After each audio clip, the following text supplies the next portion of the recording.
안녕하세요. 사연 채널 구독자 여러분들. 저는 32살에 91년생 여자예요. 저는 결혼을 하기 위해 준비를 하고 있던 나름의 애비 신부입니다. 남의 일인 줄만 알았던 결혼을 막상 해보려고 시도를 했고, 남자친구랑 결혼 약속을 하고 준비하는 과정에서 이 사연 채널도 알게 되었었죠. 그래서 구독도 했고요. 한창 바쁠 때가 맞는데 이렇게 컴퓨터 앞에 앉아 사연을 적어 보내봅니다. 이 채널 안에는 저보다 더 오래된 인생 선배님들이 계실 테니 마음 한번 기대보자는 마음으로 이렇게 사연을 들고 와봤어요. 참 황당한 사연들을 많이 들어보셨을 텐데 제 사연도 그에 버금가는 황당하고 치사한 사연이니까 시집 앞둔 여동생을 위로해주는 마음으로 끝까지 들어주시길 바랍니다. 얼마 전까지만 해도 저는 혼자 사는 인생이 평생 갈 거라고 자부를 하며 살았어요. 시국도 어려운데 집값은 도무지 따라잡을 수가 없고 그렇다고 내 부모님께 손을 벌리기도 죄송스러우니 차라리 혼자서 지금 살고 있는 전세에 만족을 하며 재산을 잃지만 말자는 주의였던 것 같습니다. 한마디로 비혼을 추구하는 입장이었죠. 반면 4년 전부터 교제를 해왔던 남친은 저와 조금은 다른 입장이었습니다. 처음 사귀던 2년 동안에는 결혼이라는 단어에 대해서 단 한 번도 언급을 하지 않던 사람이었거든요. 물론 제가 비혼을 추구한다는 말을 간혹 꺼냈어서 제 눈치를 보느라 그랬을 수도 있고요. 하지만 2년 전부터는 가끔씩 아니 이 집만 하면 결혼을 하고 싶다는 뉘앙스의 말을 꺼내더라고요. 지나가다 아이들만 봐도 예뻐 죽겠다며 눈을 못 떼고 집에다 바래다 주는데도 헤어지는 게 싫다면서 저한테서 눈을 못 떼는 겁니다. 차라리 결혼을 하면 예뻐라 하는 아이들도 매일 볼 수 있고 저랑 헤어지지 않아도 되지 않냐고 하면서요. 어찌나 낯뜨겁고 간질간질 거리던지요. 이런 게 연애를 하는 기분인가 싶고 이 남자가 날 많이 좋아라 하는 것보다 싶으면서도 한편으로는 부담스럽고 오만 생각이 들며 혼자 복잡했었습니다. 그런데도 정신을 차려보니 제가 결혼 준비를 하게 되더라고요. 나 좋다고 하는 남자라면 결혼을 해서라도 그 마음의 변화는 없겠거니 했거든요. 프로포즈를 간소히 받았고 그때부터 본격적으로 저와 남친의 결혼 준비가 시작되었습니다. 각자 직장을 다니고 각자 일이 충분히 바쁜 걸 잘 아니까 서로 평일을 터치하진 않았어요. 다만 시간적인 여유를 가지고 주말이 되면 불이 나게라도 결혼 준비를 하려 했죠. 같이 카페에 가서 인터넷도 검색해보고 샵도 하나씩 다녀보기 시작하면서 말이에요.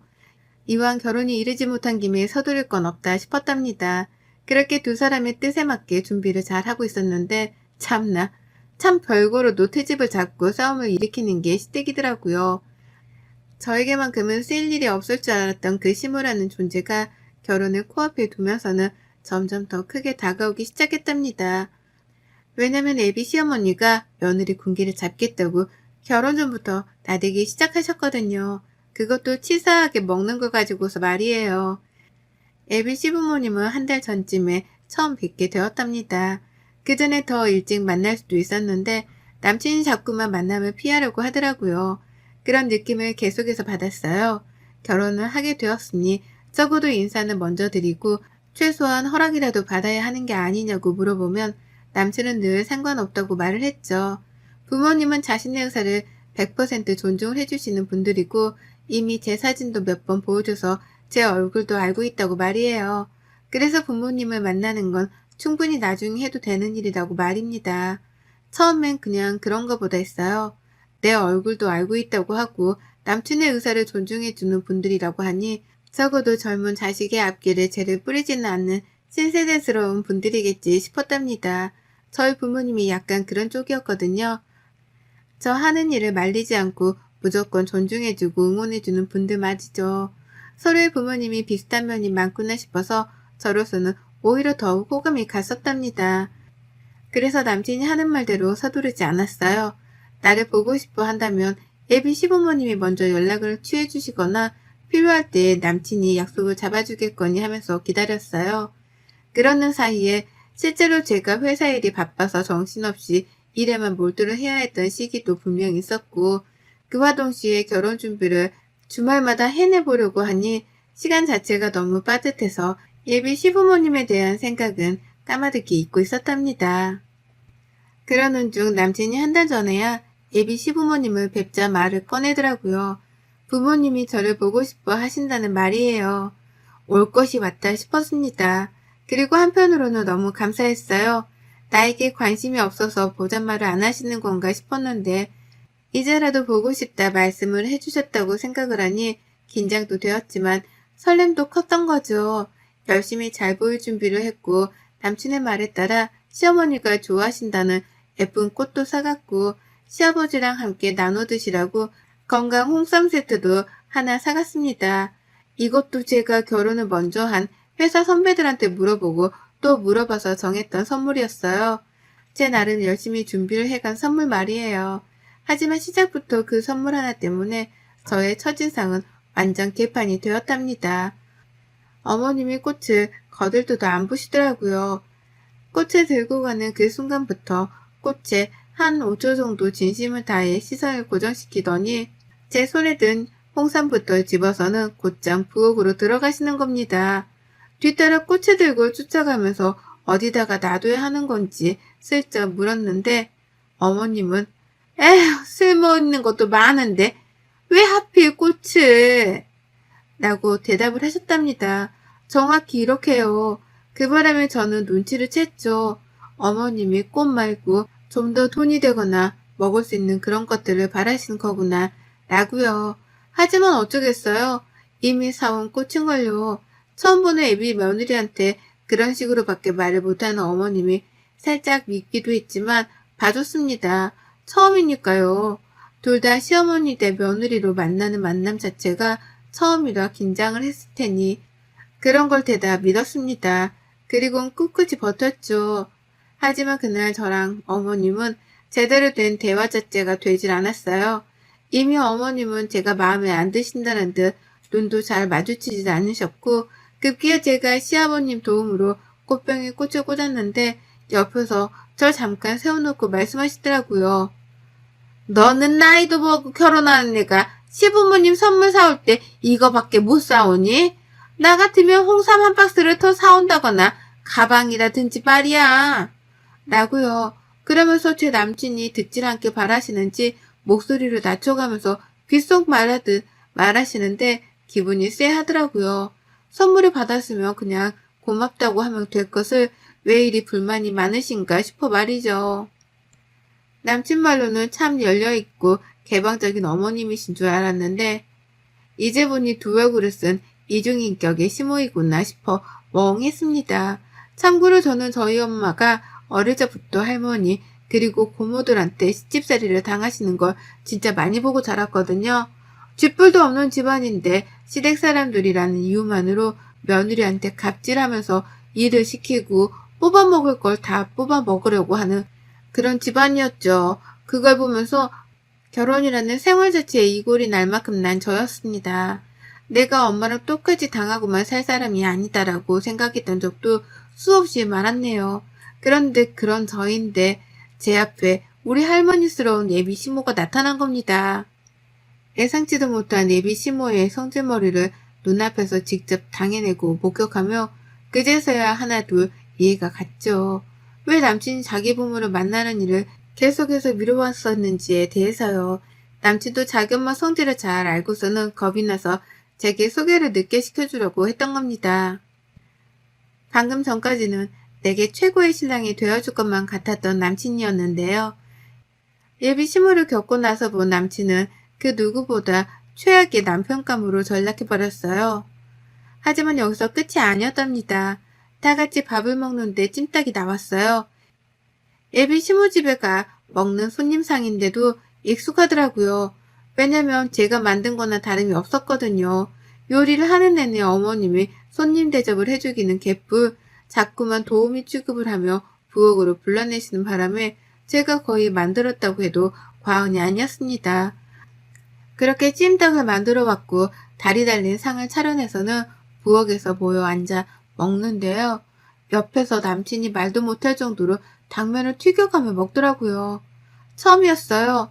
밖에서 같이 외식을 하더라도 절대로 매너 없이 먹는 사람이 아니었는데 자기 집이라서 그런지 고삐 풀린 망아지 마냥 당면을 후루루 짭짭거리면서 사방팔방으로 양념을 튀긴 채로 먹었답니다. 처음에 너무 놀란 나머지 충격이라며 그 모습을 못 본 척 했어요. 그러다가 급기야 제가 상견례하는 마음으로 새로 사입고 간 제 정장 옷에 양념을 튀긴 거 보면서는 기겁을 하며 남친 이름을 불렀죠. 먹기 힘든 것 같아 보인다며 제가 직접 과일을 가져와다가 잘라주기도 했습니다. 먹기 편하라고 접시에 담아주기까지 하면서요. 그런데 이걸 보고 시어머니가 노발대발을 하시더라고요. 네가 뭔데 내 자식 단면을 잘라? 누가 면을 잘라? 나이를 그렇게 먹어놓고도 그런 거 함부로 자르면 복 나가는 것도 몰라? 라고요. 그제서야 저는 처음 알았습니다. 먹는 당면을 자르면 복이 나간다는 이 어처구니 없는 미신을 말이죠. 이 어처구니 없는 미신을 철석같이 믿으며 오두방정을 떠는 어머님을 눈앞에서 지켜보는데 속에서 한숨이 절로 새어나왔어요.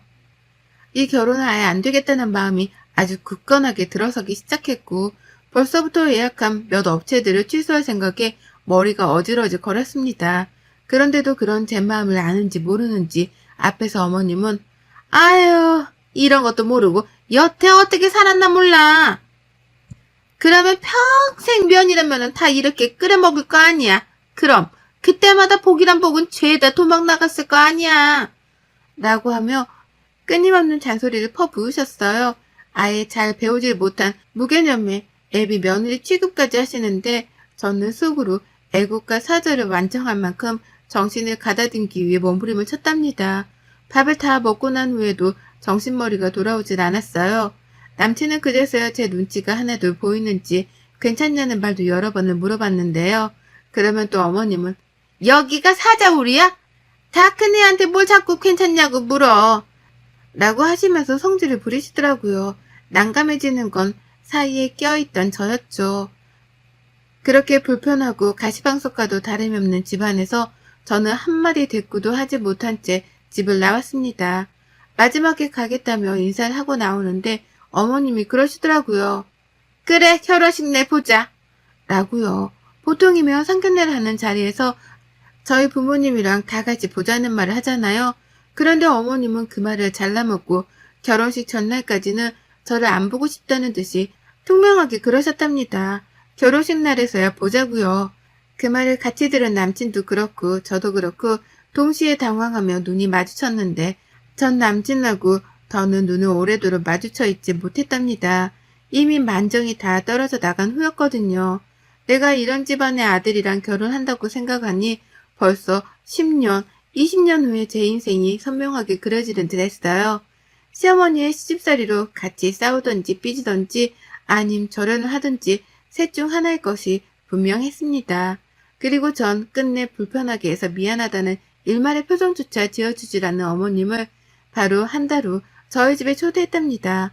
네, 그날 그렇게 애비 시댁에 가서 모진 취급을 당하며 눈칫밥을 얻어먹고 왔는데 이번에는 제가 직접 남친의 부모님을 제 자취방으로 초대한 거예요.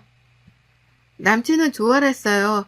그날 집에 간 후 자기한테 마음이 식을까 싶어 걱정했는데 부모님을 초대까지 해주니 결혼을 하는 건 따놓은 당상이다 싶었던 것 같았죠. 평일은 일하느라 바쁘니 시간을 비울 수 없었고 주말에 남친 부모님을 집으로 불렀습니다.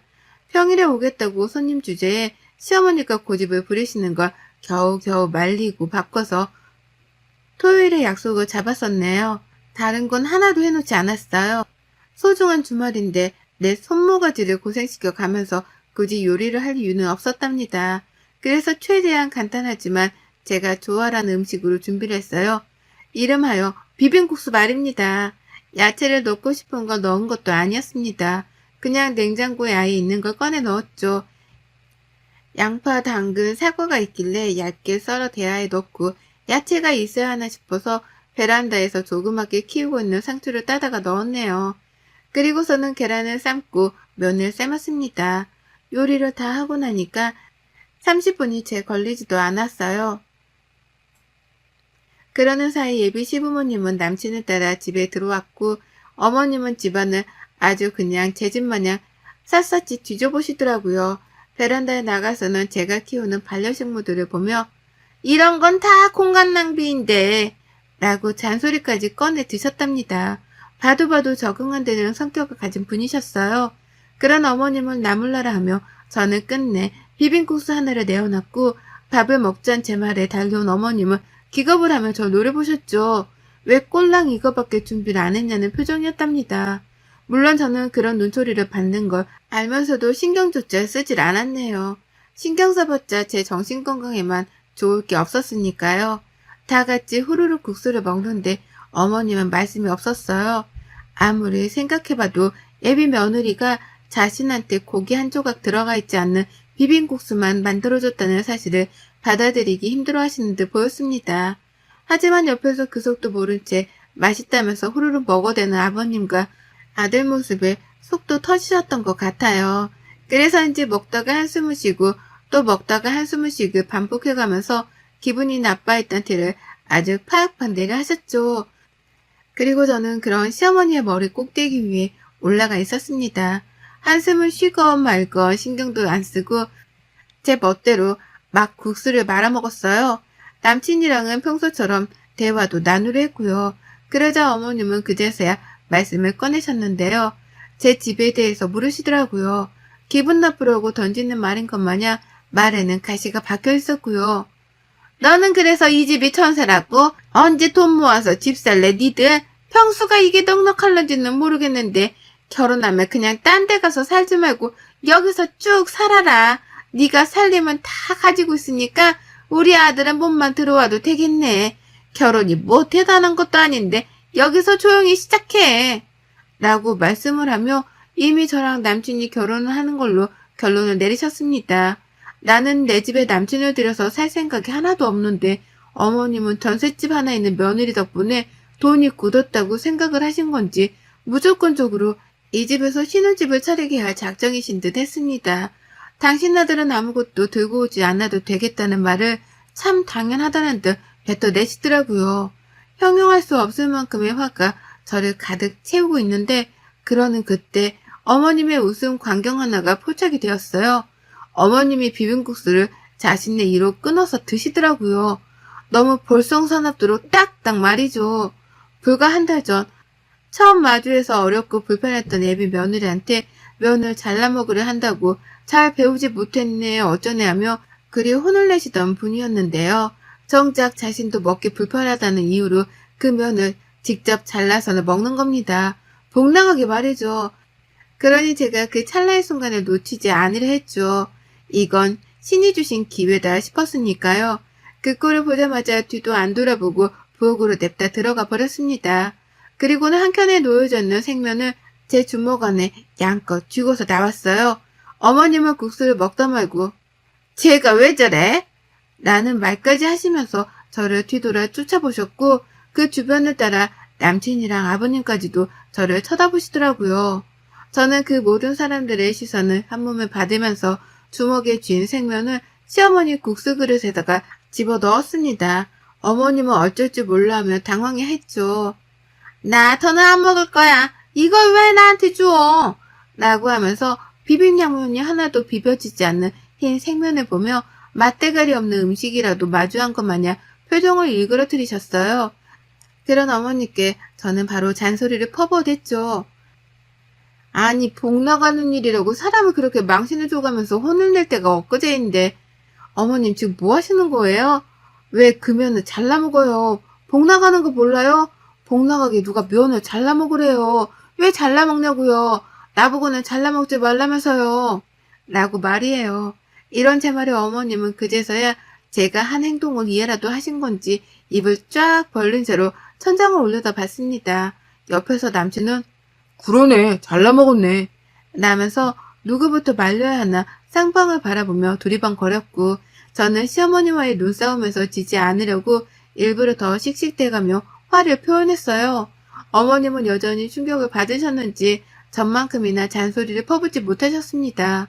흰 생면을 보고 밥맛이라도 떨어지신 건지 젓가락까지 내려놓고서는 아유 나 안 먹어 라고 하며 새초롬하게 자리에서 일어섰는데요. 그런 어머님께 저는 두 번 생각하지도 않고 말씀드렸어요. 안 드실 거면 이제 집이나 가세요. 저랑 무슨 인연이 있으시다고 남의 집에 들어와서 밥도 안 먹을 건데 있으려고 하세요? 라고요.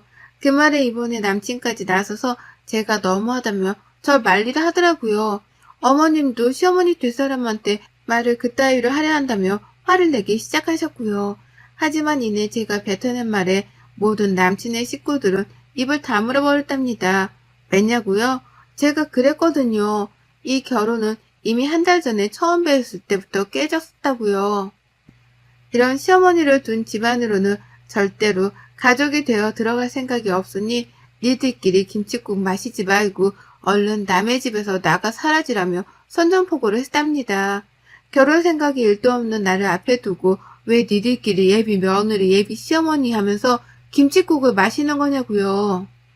이 집이 전세인 것도 맞고 집이 좀 좁은 것도 맞지만 그래서 나 혼자 평생 살 거고 나 말고 다른 놈은 공짜로 집안에 들일 생각이 없으니 전세라도 가지고 있는 며느리는 딴 데서 찾아보라며 시어머니께는 제짜 경고의 쐐기를 날렸답니다.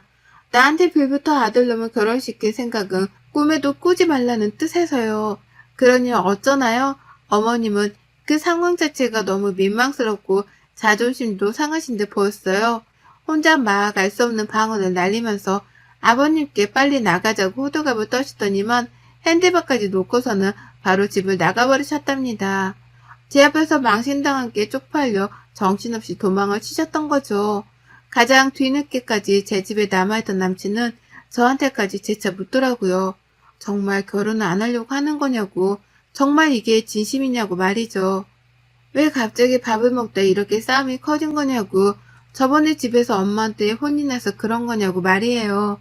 이 일을 가지고서 남친은 겨우 예비 시어머니한테 혼이 나서 버린 저의 복수 같은 걸로만 취급을 하려 하더라고요. 심각성을 잘 알지 못하는 듯 보였답니다. 그래서 저는 재차 확답을 해줬어요. 너랑 결혼 안 해. 안 해. 라고 말이에요. 그 말에 남친은 어머님을 대신해서 사과를 하다가 결국 지도 자존심이 상했던지 자기 엄마 핸드백을 챙기고 집을 나가버렸답니다. 죄인처럼 어깨도 못 펴고 나가는 게 안쓰러워 보이긴 했지만 그로써 저는 마침내 해방감을 느꼈답니다.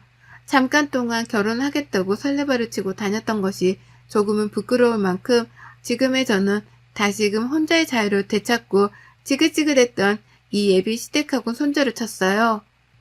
결혼을 했으면 평생 발목이 붙잡혀 살았을 텐데 손절을 치고 남남이 되니 이렇게는 행복할 수가 없습니다. 다시 행복을 찾게 해준 비혼 생활이니 더 좋은 집안과 사람을 만나기 전까지는 이 비혼 생활을 잊지 않고 이어나갈래요. 여러분의 생각은 댓글로 남겨주세요. 오늘도 시청해 주셔서 정말 감사합니다.